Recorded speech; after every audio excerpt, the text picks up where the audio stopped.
Recevez mes sincères salutations. Nous avons lu la fameuse résolution du dernier sommet des chefs d'État, de la conférence des chefs d'État de la CEDEAO.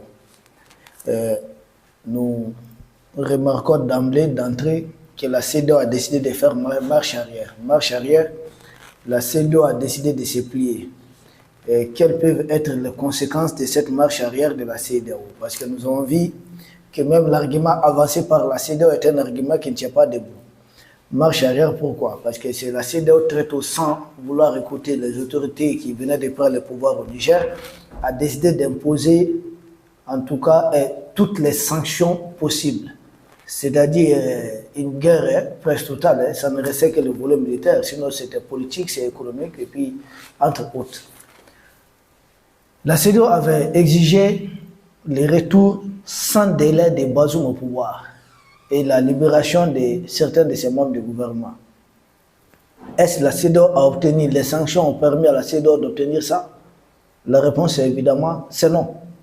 Deuxièmement, la CEDEAO a exigé à plusieurs reprises que Bazoum soit libéré et sinon la CEDEAO va, à l'aide d'une opération militaire appuyée par sans doute la France, comme Macron s'était dit volontiers, de remettre Bazoum en place par la force. Et d'ailleurs, M. Alassane Draman Ouattara était sorti à la télé pour dire que lui, il était déjà prêt d'aller dans ce sens. Et beaucoup aussi du côté du Sénégal, il y a un membre du gouvernement qui s'était joint à cette démarche. Ça n'a pas fonctionné. Est-ce que Bazoum a été remis en place par la force? La réponse évidemment c'est non. L'avant-dernier sommet, la CEDEAO demandait simplement la libération de Bazoum contre la levée de toutes ces sanctions. Les pays membres de l'AES ont dit encore non. Au moment que je vous parle, il y a eu ce sommet hier et la CEDEAO a finalement levé toutes ces sanctions sans que Bazoum ne revienne au pouvoir, sans que les membres du gouvernement de Bazoum ne reviennent au pouvoir. La CEDEAO a levé toutes les sanctions et en reconnaissant que Bazoum n'est plus le président du Niger. C'est ce que la CEDEAO avait acté cela depuis un moment. Donc qu'est-ce que la CEDEAO a gagné concrètement? Rien. Donc entre adultes, ça ne sert à rien souvent de passer par certaines menaces. Il faut essayer de discuter avec des gens et trouver une solution. Mais quand on veut montrer qu'on a des bras solides, mais chacun peut avoir des bras solides. Comme l'a dit le président du Burkina Faso, que je salue au passage, le capitaine Ibrahim Traoré et toute son équipe, il n'y a pas de femmelettes au Niger. Il y a des hommes là-bas. C'est pas, vous venez comme si on vient taper quelques enfants et puis on s'en va. Non, c'est pas comme ça. C'est entre hommes. Et là, c'était face à un peuple qui défend ses terres. Donc ça ne pouvait pas être une promenade de santé, comme l'avait dit le général Abdraman Tchani. La CEDEAO dit lever toutes les sanctions. Pour moi, personnellement, c'est un non-événement. Voilà, c'est un non-événement parce que la CEDEAO, elle avait le choix. Raison avancée par la CEDEAO parle de raisons humanitaires. Mais là, moi, ça m'a surpris et je ne suis pas aussi surpris parce que connaissant ces gens-là. Raison humanitaire. Mais quand la CEDEAO décidait d'imposer ces sanctions illégales, injustes et inhumaines, les chiffres de la Banque mondiale, comme ils ont tous ces chefs d'État courent derrière la Banque mondiale et le FMI, les chiffres de la Banque mondiale disaient que plus de 40% des Nigériens vivaient dans l'extrême pauvreté. Est-ce qu'on peut voir un pays qui plus de 40% vivent dans l'extrême pauvreté et infliger toutes ces sanctions? Si vraiment on veut aider les humains, si c'est question humanitaire, pourquoi on l'a fait? Ou bien quand on prenait ces sanctions, tout allait bien au Niger. Tout allait très bien. Ce sont les chiffres de Banque mondiale. C'est à vérifier. Et ce sont eux-mêmes, l'ONU et toutes les autres organisations disent que le Niger fait partie des 3 pays qui détiennent ce qu'on appelle l'indice de développement humain le plus faible au monde. Et au niveau de l'Afrique de l'Ouest, c'est à comparer avec la Sierra Leone. Et c'est ces pays qui sont sévèrement sanctionnés comme ça. Aujourd'hui, ils nous parlent des raisons argumentaires. Vous savez, on dit, il y a un proverbe à Bambara qui dit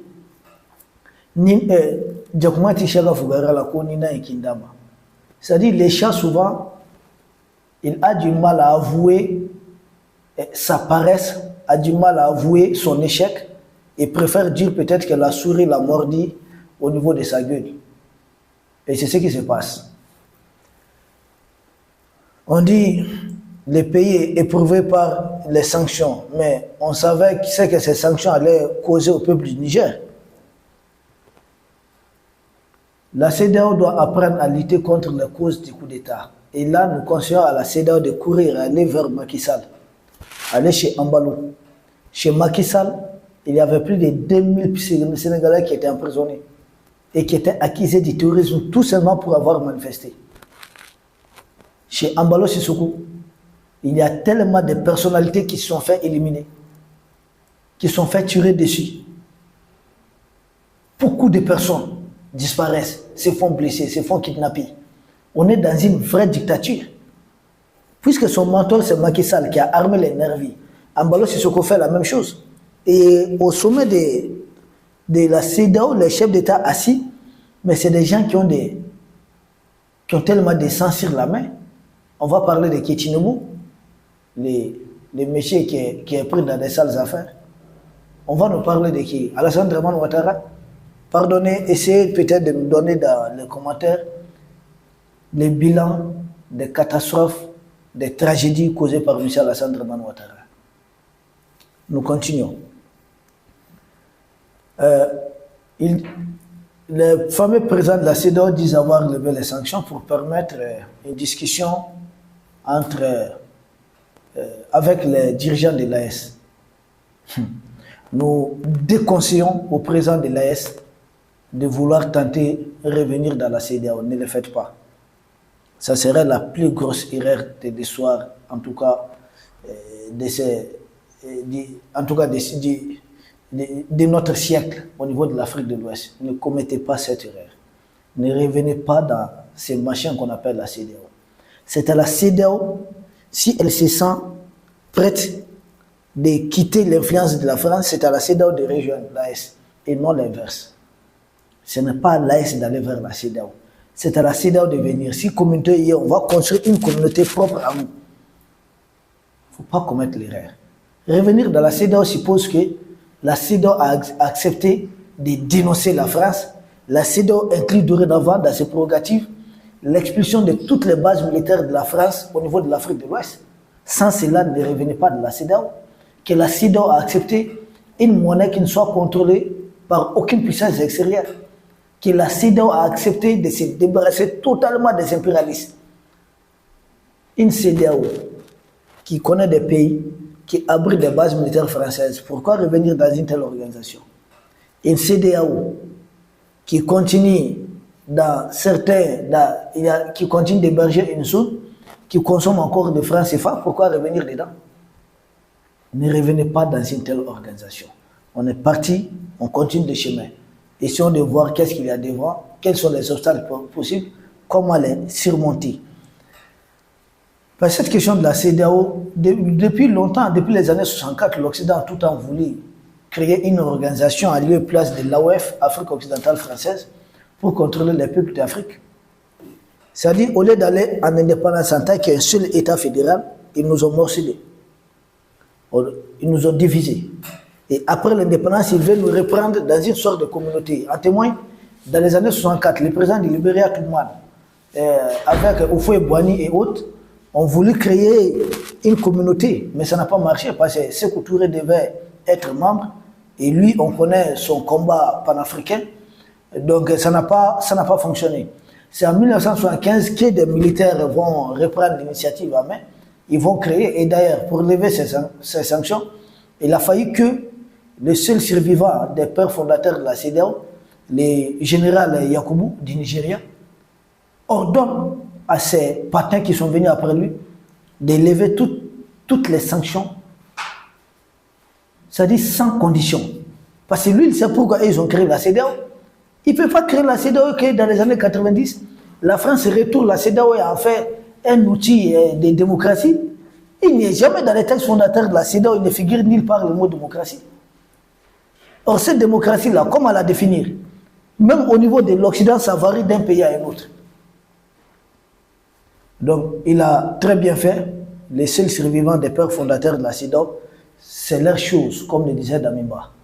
Il sait pourquoi ils ont créé ça. Ce sont eux qui étaient dans les coulisses. Donc, ce n'est pas des gens, des panthères qui arrivent après, comme les Draman Ouattara, qui, à la création de la CEDEAO, où étaient-ils encore? Des gens comme les Ambalo, les Patrice Talon qui arrivent dernièrement et qui transforment la CEDEAO en un outil de guerre, d'intimidation, de chantage contre d'autres peuples. Là, ça ne fonctionne pas. La CEDEAO est allée jusqu'à déclarer la guerre au Niger. Si le Mali et le Burkina ne s'étaient pas portés au secours du Niger, qu'est-ce qui allait se passer? Le Niger allait se retrouver seul face à plus de 10 pays, assistés de l'Occident. Mais quel allait être le sort des enfants nigériens? Comment allaient être les femmes? Ça allait se jouer en territoire du Niger. Mais la CEDEAO a voulu détruire le Niger comme l'Occident a fait en Libye. Et ce n'était pas la CEDEAO, c'était la France. Et j'ai suivi l'interview des anciens agents de renseignement de la France, un certain monsieur Huillier comme ça, du côté de la Libye, qui explique haut et fort comment ils ont déstabilisé la Libye. Et il ne répond même pas de ses actes. Mais c'est un assassin sur le plateau. Il a commis tellement de crimes. Et ça ne vaut même pas 30 ans, il vient, il est sur le plateau, il dit qu'il écrit un livre. Et puis il explique comment ils ont déstabilisé la Libye, comment ils ont menti, comment ils ont fédéré les fameux opposants qui vivaient en Occident. C'est la même chose quand la CEDEAO invite ceux qu'elle appelle des politiciens du Mali, du Burkina, du Niger. C'est le même schéma que le monsieur dit.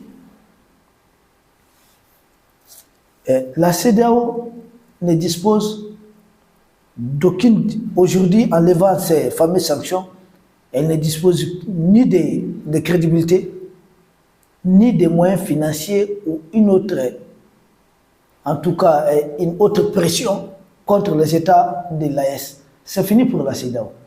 Pour moi, c'est une mort lente, mais sûre, de la CEDEAO. La CEDEAO est en train de mourir à petit feu. On nous parle sans doute de revenir dans cette fameuse organisation qu'on appelle la CEDEAO. Non. Entre Africains, on peut collaborer, on peut discuter, oui, même si vous êtes en Afrique du Sud. Mais ce qui est revenir dans une maison contrôlée par l'Occident, ça ne passe pas. Et d'ailleurs, ces gens-là qui nous parlent de démocratie. Mais les Occidentaux, j'ai dit la France, se vante d'avoir détruit la Libye. Pourtant, Kadhafi était un partenaire clé de tous ces pays africains. La CEDEAO n'a jamais levé les doigts. Et personne n'a jamais bougé. Et si la CEDEAO réellement est la CEDEAO des peuples, le Niger vient de montrer au grand public tout cet arsenal de guerre de la France, que je reviendrai dessus dans une prochaine émission. Pourquoi la CEDEAO n'a pas interpellé les différents ambassadeurs de la France dans ces pays membres de la CEDEAO? Personne n'a fait un seul communiqué, même un simple communiqué, que c'est anormal. Moi, en conclusion, je pense que la CEDEAO est dépassée par les enjeux du moment. C'est-à-dire les enjeux géopolitiques du moment dépassent la CEDEAO. La CEDEAO n'est rien par rapport aux enjeux géopolitiques du moment. Elle ne comprend rien, elle ne maîtrise rien. Elle est totalement dépassée et elle est en retard sur ce qui se passe dans le monde. Les États-Unis ont demandé, ont exigé la levée de ces sanctions. Et la CEDEAO n'a fait qu'appliquer. Et j'ai vu, quand on lisait le communiqué, comment certains chefs d'État avaient même la tête baissée ou regardaient comme s'ils étaient perdus, quoi. Ou bien ils rêvaient debout. Et la salle était remplie des gens qui n'ont rien à voir avec les Africains. Nous n'avons ni la même couleur de peau, ni la même façon de voir le monde. Ils étaient tellement nombreux dans la salle. La CEDEAO, là, elle est africaine ou bien elle est occidentale? Mais l'occidentale, est-ce lors d'un sommet de l'Union africaine, on peut voir autant de noirs et autres dans la salle? Mais ce n'est pas possible. Des chefs d'État d'Afrique aussi nombreux dans une salle du sommet de l'Union africaine, de l'Union européenne, je n'ai jamais vu. Pourquoi c'est le cas quand il s'agit de la CEDEAO? Des organisations comme la CEDEAO, Union africaine, je ne sais pas, CAC ou autres, excusez-moi du terme, règne sur l'ignorance des populations d'Afrique. Oui, oui. C'est des gens qui pensent que nous ne pouvons jamais nous unir contre eux. Et tant que nous allons continuer à ignorer ce qu'ils sont en train de faire, ils vont continuer à régner, se promener de salon à salon, aller courir prendre photo avec Joe Biden, comme on les a vus lors du sommet Afrique-États-Unis. Ils vont continuer à rabaisser l'Afrique. Si ces organisations sont sérieuses, il y a tellement de problèmes ici, en Afrique. RD Congo, c'est des millions de morts. Quelle est l'organisation africaine qui tente de mettre fin à ça? Aucune. Parce que là-bas, ce sont des intérêts de leurs maîtres qui sont discutés. Les Sahel, on n'en parle pas. C'est comme si la CEDEAO n'existe pas. Face à toutes ces atrocités. La Somalie, qui est en train d'être morcelée même en 3 parties, personne ne lève le petit doigt. Parce que là-bas, ça se trouve au bord de l'océan Indien. Les navires occidentaux doivent passer par là. Et d'autres navires encore. Donc tout ça, l'Union africaine ne voit rien. Djibouti, toutes les fameuses puissances impérialistes sont en train d'implanter des bases militaires là-bas. L'Union africaine est là, il s'agit de l'Afrique, personne ne lève le petit doigt. Ils ont divisé le Soudan, ils continuent de morceler à nouveau le Soudan, personne ne lève le petit doigt. La Libye, aucune organisation africaine ne voit ces problèmes. Mais ces mêmes Africains sont allés en Ukraine pour demander la fin de la guerre qui oppose l'Ukraine à la Russie. Comme si toutes les guerres qui ont lieu en Afrique sont normales. Et des gens veulent qu'on continue de respecter de tels gens, tout simplement parce que ce sont des gens qui se cachent derrière la couverture élue démocratiquement, que moi j'ai fait appeler élue occidentalement. La démocratie la même, c'est quoi finalement? Et la démocratie en Afrique est-elle contre le bonheur des peuples d'Afrique? L'Afrique, et puis l'Afrique a bien existé avant cette question de démocratie. On était très bien avant cette question de colonisation. On avait nos États, on avait notre justice, on avait nos armées, on avait tout, on avait notre système économique, on avait nos banques en nous. L'Afrique avait tout. Mais depuis ces gens-là sont venus, ils disent qu'ils sont venus nous civiliser. Ah bon? Ils vont nous apprendre comment nous marier, ils vont nous apprendre comment faire nos enfants, ils doivent nous apprendre le nombre des enfants, ils doivent nous apprendre comment administrer nos pays, ils doivent nous apprendre comment nous administrer nous-mêmes, ils doivent nous apprendre. Et puis, il y a des Africains qui se plaisent dans ça parce qu'ils gagnent. Ils sont avec leur entourage, leurs membres de famille, et ils ont quelque chose, on les appelle Excellence, Monsieur le Président, Excellence, Monsieur comme ça, Monsieur le Ministre. Tant qu'ils trouvent leur pain dans ça, ils se disent démocrates.